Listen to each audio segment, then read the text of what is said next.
자, 지금부터 우리 오늘 배웠던 내용 한번 확인하는 시간 갖도록 해보겠습니다. 지문 빈칸 문제가 됐죠. 자, 1번 유상거래자 여러분, 매매등기자 여러분, 그러면 4% 취득하는 거죠. 근데 농지자 여러분, 그렇기 때문에 이때는 농지 때는 1000분의 얼마 되죠? 여러분 30이 되는 거죠.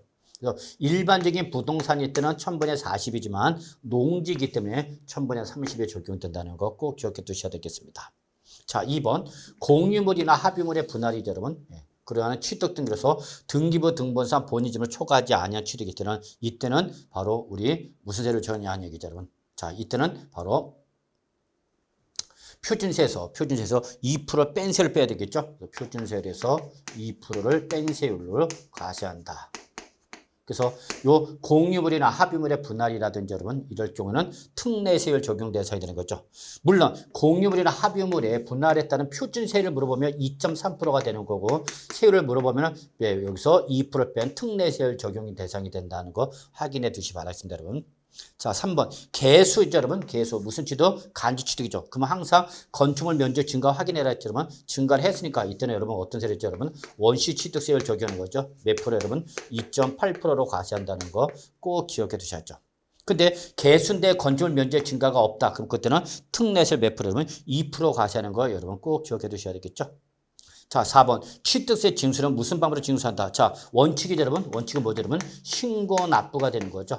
물론 신고 납부가 이루어지지 아니하였다. 그러면 예배인 보통 징수로 가는 거지만 예배 조건이 제시가 되지 않았기 때문에 원칙 신고 납부가 한다는 거 여러분 꼭 기억해 두셔야 되겠죠. 자, 5번인가 여러분? 자, 취득세가 경감된 과세 물건이 추징 대상이 됐다죠, 요즘. 자, 그러면 이때 취득세 경감을 받았다가 얘가 뭐가 됐으면 추징 대상이 된 거죠. 그럼 우리는 이걸 뭐라 표현했죠, 여러분? 과세 물건의 상태 변동 그랬죠.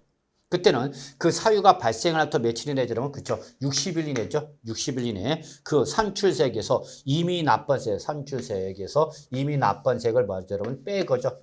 뺀 금액을 신고 납부해야 되겠죠. 근데 이때 빼는 금액에 뭐가 부과됐다면 가산세가 부과됐다면 가산세는 빼는 금액에 포함한다, 제외한다 그러면 제외하는 거죠. 자, 그러면 이때 사유 발생부터 며칠 이내 여러분? 60일 이내죠, 여러분. 60일 이내에 바로 요 세액을 어떻게 하는 거예요, 여러분? 신고 납부해야 된다는 거 꼭 좀 기억해 두시기 바라겠습니다. 자, 6번. 취득세 납세 문제가 부동산은 사실상 취득했죠. 그래서 취득세 내야 되는 거죠. 근데 그에 따른 신고를 하고 안 하고 매각했다. 이거 뭐죠, 여러분? 미등기 전매 생각하세요. 라고 했죠. 그때는 중가산세 때리는 거죠. 이때 중가산세는 100분이 얼마 되는 거죠, 여러분? 80이 되는 거죠. 100분의 80을 가산한 금액으로 세액을 하여 무슨 징수한지 여러분? 보통징수죠, 여러분. 여기다 꼭 적으세요. 보통징수다.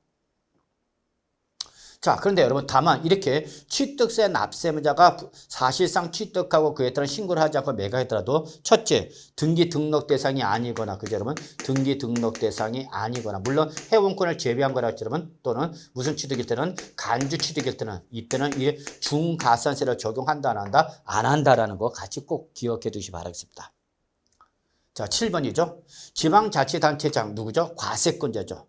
취득세 납세자가 누가? 법인이죠. 그러면 이때 법인은 반드시 그 관련 장부 등의 작성과 보존 의무를 이행해야 되는 거죠. 근데 그걸 이행했다, 이행하지 않았다. 이행하지 않았다. 법인은 반드시 장부를 작성하고 그걸 보존해야 되는데 안 했으니까 그때는 뭘 때려야 되면 가산세 때리겠죠. 이때 가산세는 산출세 또는 부적세 100분의 얼마 여러분? 그쵸. 이때는 100분의 10이죠, 여러분. 100분의 20이 아니라 100분의 10에 즉 10%의 상당액의 가산세가 부과된다는 걸 여러분이 꼭 기억해 두셔야 되겠습니다. 자, 8번 취득세 무슨 기간이 경과한 부동산의 등기라든지 취득가액이 50만 원 이하인 부동산 등기죠, 여러분. 그럼 이때 취득세 뭐죠, 여러분? 여기는 부가 제척 기간이죠. 제척 기간이 경과했다, 만료가 됐다는 거죠, 여러분. 또는 취득가액이 50만 원 이하다. 이거 뭐죠, 여러분? 면세점이죠, 여러분. 그러면 이때에 이렇게 취득세 제척 기간에 경과를 하였거나 취득가액 50만 원 이하니까 얘들은 취득세 내야 안 내요, 여러분? 안 내는 거죠. 그럼 취득세를 안 내니까 이때는 뭐라도 내라, 여러분? 등록 면허세라도 내라, 그 여러분. 그래서 이때는 등록 면허세가 과세가 되는 거다. 그래서 이렇게 취득세를 납부를 하지 못했을 때는 이때는 뭐라도 내고 등록 면허세를 내고 그걸 영수증을 첨부해서 뭐 여러분 할 수 있다? 등기할 수 있는 길을 터줬다라는 걸 여러분이 꼭 좀 기억해 두셔야 되겠습니다, 여러분. 그죠?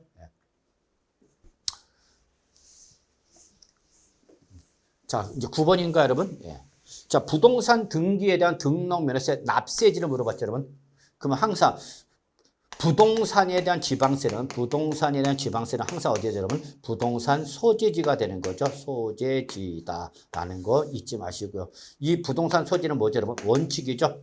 그러나 원칙을 적용할 수 없는 경우는 이제는 예외적으로 뭘로 가죠, 여러분? 등록 관청 소재지로 가는 거죠, 여러분. 등록 관청 소재지는 갈 수는 있어도 절대 뭐를 못 온다. 주소지는 간다 못 온다, 여러분.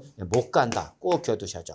하여튼 지방세에서 부동산에 대한 납세지를 물어볼 때 뭐가 나면 주소지가 나면 무조건 맞아서 틀렸으면 틀렸다는 거 잊지 마세요, 여러분. 그래서 기본적으로 소재지로 해야 돼. 부동산 소재를 확정할 수 없는 예외가 적용이 되도록 어디로 간다, 여러분? 등록 관청 소재지로 간다는 거 여러분 알고 계시죠, 여러분? 꼭 기억해 두셔야죠. 자, 10번. 갑이 을소유 부동산에 관해 전세권 설정 등기를 하는 거죠. 그럼 이때 갑이 을소유 부동산에서 전세권 설정 등이니까 갑이 뭐가 되는 거죠, 여러분? 바로 전세권자가 되는 거죠. 임차인이 되겠죠, 여러분. 그 다음에 을이 바로 뭐죠, 여러분? 임대인, 전 설정 의무자가 되겠죠. 임대인이 되는 거죠.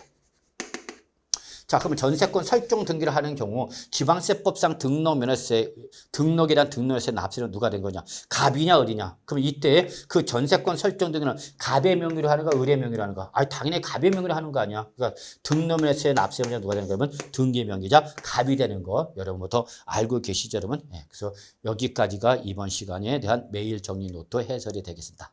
여러분 잘 정리해 두시기 바라겠습니다. 수고하셨습니다.